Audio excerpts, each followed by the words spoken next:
SV news కు స్వాగతం. ముందుగా హెడ్లైన్స్. భారతదేశం యొక్క ఫిన్టెక్ పర్యావరణ వ్యవస్థ ప్రపంచవ్యాప్తంగా జీవన సౌలభ్యాన్ని పెంచుతోంది. ప్రధాని మోదీ. సీఎం రేవంత్ ను ఆశీర్వదించిన వేములవాడ ఆలయ అర్చకులు.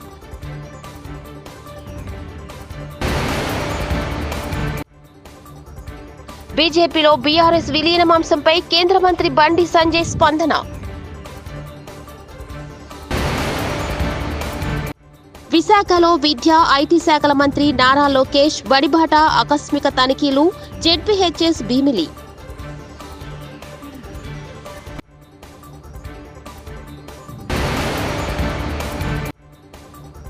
వన మహోత్సవం సామాజిక బాధ్యత. రాష్ట్ర ఉప ముఖ్యమంత్రి వర్యులు శ్రీ పవన్ కళ్యాణ్.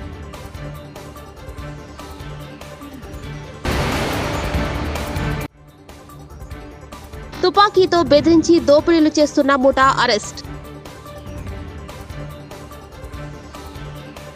ముంబైలో జరిగిన గ్లోబల్ ఫిన్టెక్ ఫెస్ట్ లో బలమైన, పారదర్శకమైన మరియు సమర్థవంతమైన వ్యవస్థల ద్వారా స్థిరమైన ఆర్థిక వృద్ధికి భారతదేశం యొక్క నిబద్ధతను ప్రధాని మోదీ పునరుద్ఘాటించారు. ఆర్థిక మార్కెట్లను బలోపేతం చేయడంలో మరియు స్థిరమైన వృద్ధికి గ్రీన్ ఫైనాన్స్ కు మద్దతు ఇవ్వడంలో అధునాతన సాంకేతికతలు మరియు నియంత్రణ ఫ్రేమ్ వర్క్ల పాత్రను ఆయన నొక్కి చెప్పారు. భారతీయుల జీవన నాణ్యతను పెంపొందించడంలో మరియు ప్రపంచవ్యాప్తంగా జీవన సౌలభ్యాన్ని మెరుగుపరచడంలో భారతదేశ ఫిన్టెక్ పర్యావరణ వ్యవస్థ కీలక పాత్ర పోషిస్తుందని ప్రధాని మోదీ విశ్వాసం వ్యక్తం చేశారు. हम फाइनेंशियल इंक्लूजन के उस इंक्लूजन के सैचुरेशन पर बल दे रहे हैं. मुझे विश्वास है भारत का फिनटेक इकोसिस्टम भारत के लोगों को क्वालिटी लाइफस्टाइल देने के मिशन में बहुत बड़ी. కేంద్ర హోంశాఖ మంత్రి అమిత్ షాతో పశ్చిమ బెంగాల్ గవర్నర్ సివి ఆనంద్ బోస్ శుక్రవారం న్యూఢిల్లీలో సమావేశమయ్యారు. ఈ సందర్భంగా కోల్కతాలో చోటు చేసుకున్న తాజా పరిస్థితులపై ఈ సందర్భంగా వీరిద్దరి మధ్య చర్చ జరిగినట్లు తెలుస్తోంది. అలాగే ఆర్జీకర్ మెడికల్ కాలేజీ ఆసుపత్రి పోస్ట్ గ్రాడ్యుయేషన్ ట్రైనీని వైద్యురాలిపై అత్యాచార ఘటన నాటి నుంచి నిన్న మొన్నటి బీజేపీ ఆధ్వర్యంలో జరిగిన బంద్ వరకు జరిగిన వరుస పరిణామాలపై మంత్రి అమిత్ షాకు గవర్నర్ బోస్ నివేదిక అందజేసినట్లు సమాచారం. గురువారం సాయంత్రం గవర్నర్ ఆనంద్ జోస్ న్యూఢిల్లీ చేరుకున్నారు. ముఖ్యమంత్రి రేవంత్ రెడ్డికి వేములవాడ ఆలయ అర్చకులు ఆశీర్వచనాలు అందజేశారు. శుక్రవారం సచివాలయంలో సీఎంను కలిసి అర్చకులు ఆశీర్వచనం అందించారు. ఆలయ ఈవో వినోద్, స్థపతి వలినాయగం, ఈఈ రాజేష్, డిఈఈ రఘునందన్, ఆలయ ప్రధాన అర్చకులు ఉమేష్ శర్మ తదితరులు ముఖ్యమంత్రిని కలిశారు. బీజేపీలో బీఆర్ఎస్ పార్టీ విలీనమవబోతుందని, అందుకే పార్లమెంట్ ఎన్నికల్లో కాషాయ పార్టీకి కారు పార్టీ సహకరించిందంటూ కాంగ్రెస్ పార్టీ నేతలు పదే పదే అంటున్నారు. ఈ వ్యాఖ్యలపై కేంద్ర మంత్రి బీజేపీ సీనియర్ నేత బండి సంజయ్ స్పందించారు. బీజేపీలో బీఆర్ఎస్ ను కలుపుకునే ప్రసక్తే లేదని ఆయన స్పష్టం చేశారు. బీఆర్ఎస్ ను కలుపుకుంటే కేసీఆర్, కేటీఆర్, హరీష్, కవితకు టికెట్లు ఇవ్వాలంటూ ఆయన వ్యంగ్యాస్త్రాలు సంధించారు. కేటీఆర్ కొడుకు హిమాన్సు కూడా ఎన్నికల్లో టికెట్ కావాలంటారని సెటైర్ వేశారు. అందరికీ టికెట్లు ఇవ్వడానికి బీజేపీ కుటుంబం పార్టీ కాదని విమర్శించారు. కాంగ్రెస్ బీఆర్ఎస్ మధ్య మాటా ముచ్చట అయిపోయింది, త్వరలో కలిసిపోతాయి అని బండి సంజయ్ కౌంటర్ ఇచ్చారు. ఇలా మైనార్టీ ముచ్చట చెప్పాలి. ఓల్డ్ సిటీని న్యూ సిటీ చేస్తాం. ఓల్డ్ సిటీ ఇవ్వని అయ్యే జాగిరి కాదు, ఎంఐఎం పార్టీ జాగిరి కాదు. ఇలా త్రిపుల్ తలాక్ రద్దు చేస్తాం. ఇలా అన్ని వర్గాలను సమానంగా చూడాలంటున్నాం. కాబట్టి ప్రతి ముస్లిం మైనార్టీ వర్గం కూడా ఇలా భారతీయ జనతా పార్టీని, ఎంఐఎం పార్టీని అంత ముందుంచాలంటే, ఎంఐఎం పార్టీ పీడ విరియడ్ కావాలంటే ఇలా భారతీయ జనతా పార్టీ సభ్యత్వం తీసుకోవాలని చెప్పి ప్రతి వ్యక్తి వాళ్ళ సంకల్పం తీసుకోవాల్సిన అవసరం ఉంది. ఇది మోర్చాలకు, అందుకే మోర్చాలు మెంబర్షిప్ తీసుకోవాలి.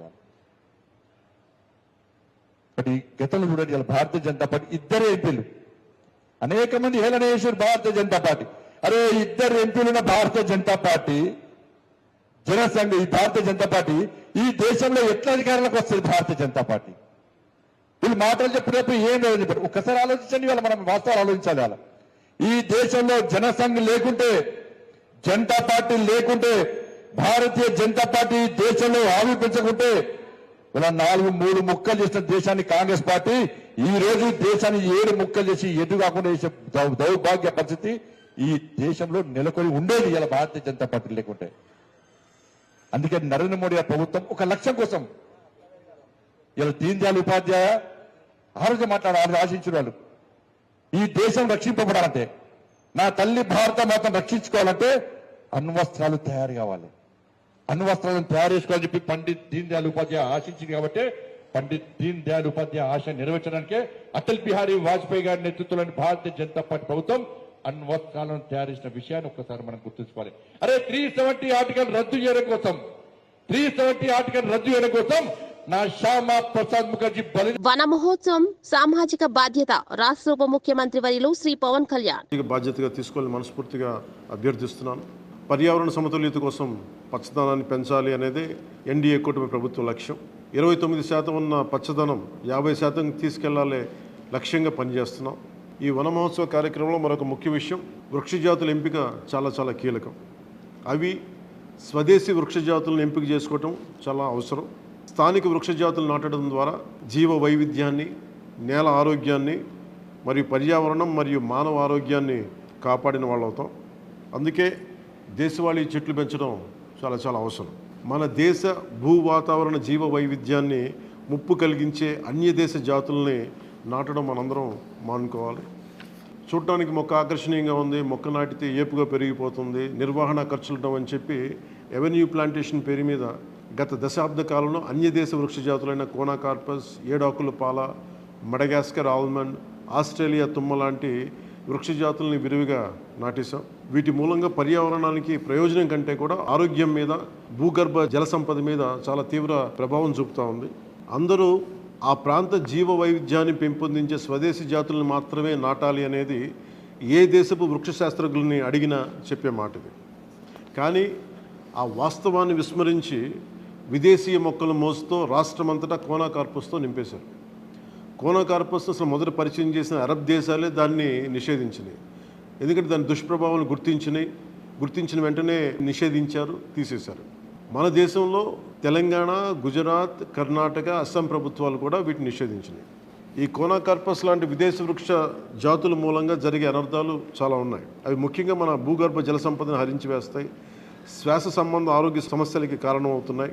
కోనాకార్పస్ ఎలాంటి వృక్ష జాతి అంటే పశువులు తినవు, పక్షులు గూడు పెట్టవు, కనీసం పక్షులు కూడా వాలవు. చెట్టుని చామని ఆధారంగా చేసుకుని బతికే క్రిమికీటకాలు కూడా ఈ చెట్లు జోలికి రావు. కృష్ణా జిల్లా గుడ్లవల్లేరు ఇంజనీరింగ్ కళాశాలలో అర్ధరాత్రి విద్యార్థినుల ఆందోళనపై మంత్రి నాలా లోకేష్ స్పందించారు.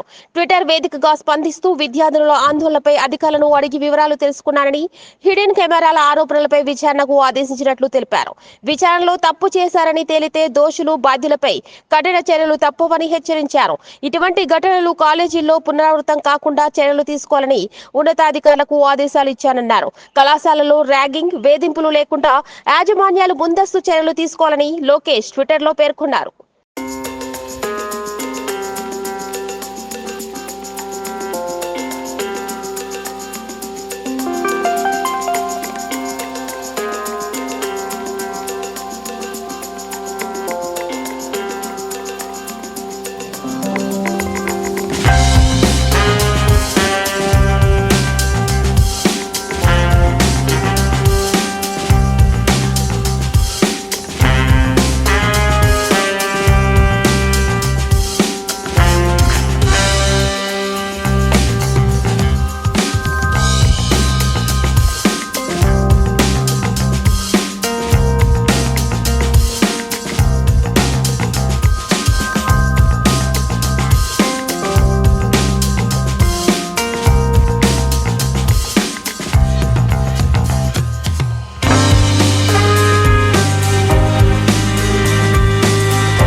Ethan was in grade 3 and speaking about science. He used to.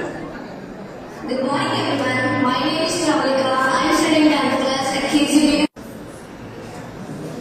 Why do you want to become a doctor? What made you think about becoming a doctor? Did you check that you wanted to become a doctor, or did you just meant you wanted to be a doctor?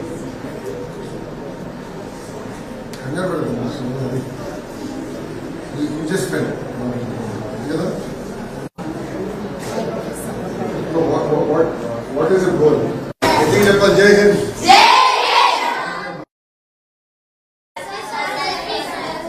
Okay అందరు కూర్చోండి కూర్చోండి అందరు కూర్చోండి.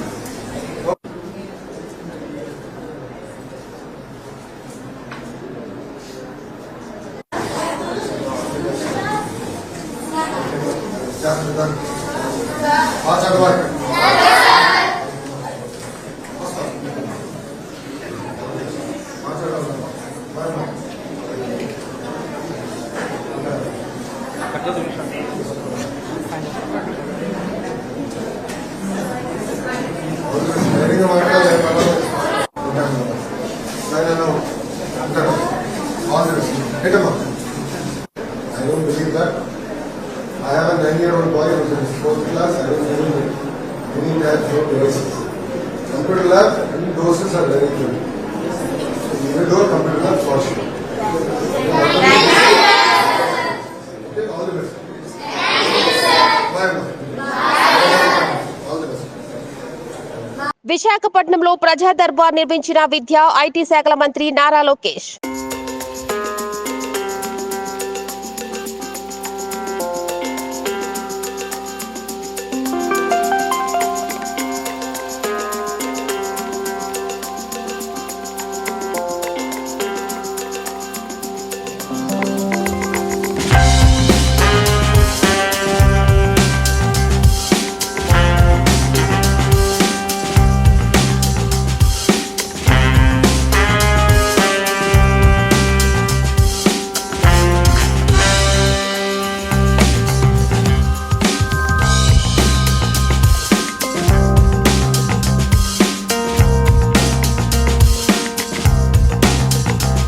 అవిశ్రాంత పోరాట యోధుడు నవ్యాంధ్ర నిర్మాత చంద్రన్న, మంత్రివర్యులు TG Bharat, MLA వసంత Krishna Prasad, MLC Ashok బాబు media సమావేశం.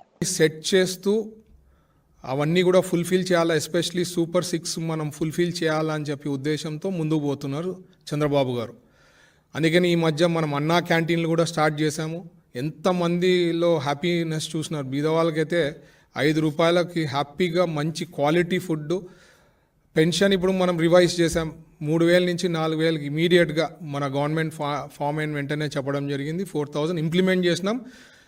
ఇన్ఫ్యాక్ట్ ఫస్ట్కి ఒకవేళ సండే వస్తే 31కే మనము రిలీజ్ చేస్తున్నారు. అంటే మన క్యాబినెట్లో కూడా సార్ డిస్కస్ చేసినప్పుడు లేదు 1 డే డిలే కూడా కాదు, 1 డే అడ్వాన్స్ ఉండాలా మనం. అంటే మన థింకింగ్ మనం అందరం ఏం ఆలోచిస్తామేమంటే 1 డే పోస్ట్పోన్ చేయొచ్చు అనుకుంటారు. బట్ సార్ థింకింగ్ ఏమంటే లేదు 1 డే అడ్వాన్స్ ఉండాలా మనము అని చెప్పి.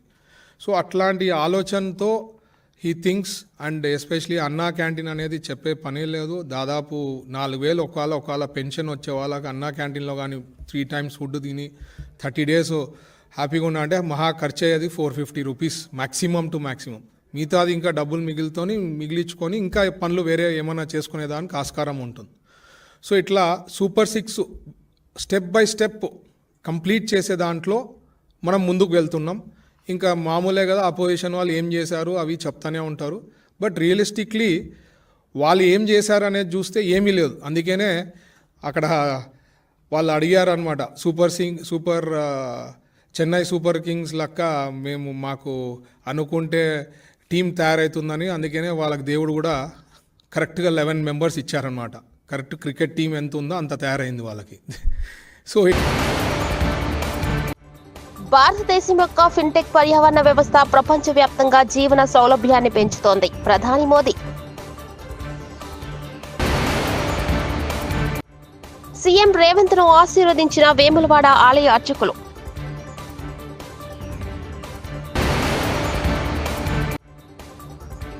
బీజేపీలో బీఆర్ఎస్ విలీనం అంశంపై కేంద్ర మంత్రి బండి సంజయ్ స్పందన. విశాఖలో విద్యా ఐటీ శాఖల మంత్రి నారా లోకేష్ బడిబాట ఆకస్మిక తనిఖీలు. జెడ్పీహెచ్ఎస్ భీమిలి.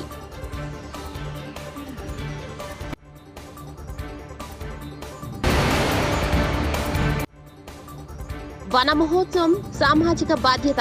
రాష్ట్ర ఉప ముఖ్యమంత్రి వర్యులు శ్రీ పవన్ కళ్యాణ్.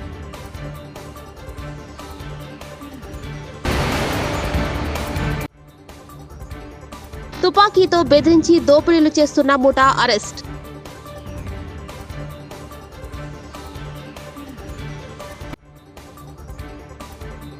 ఇవి బులెటిన్ విశేషాలు. చూస్తూనే ఉండండి ఎస్వీ న్యూస్.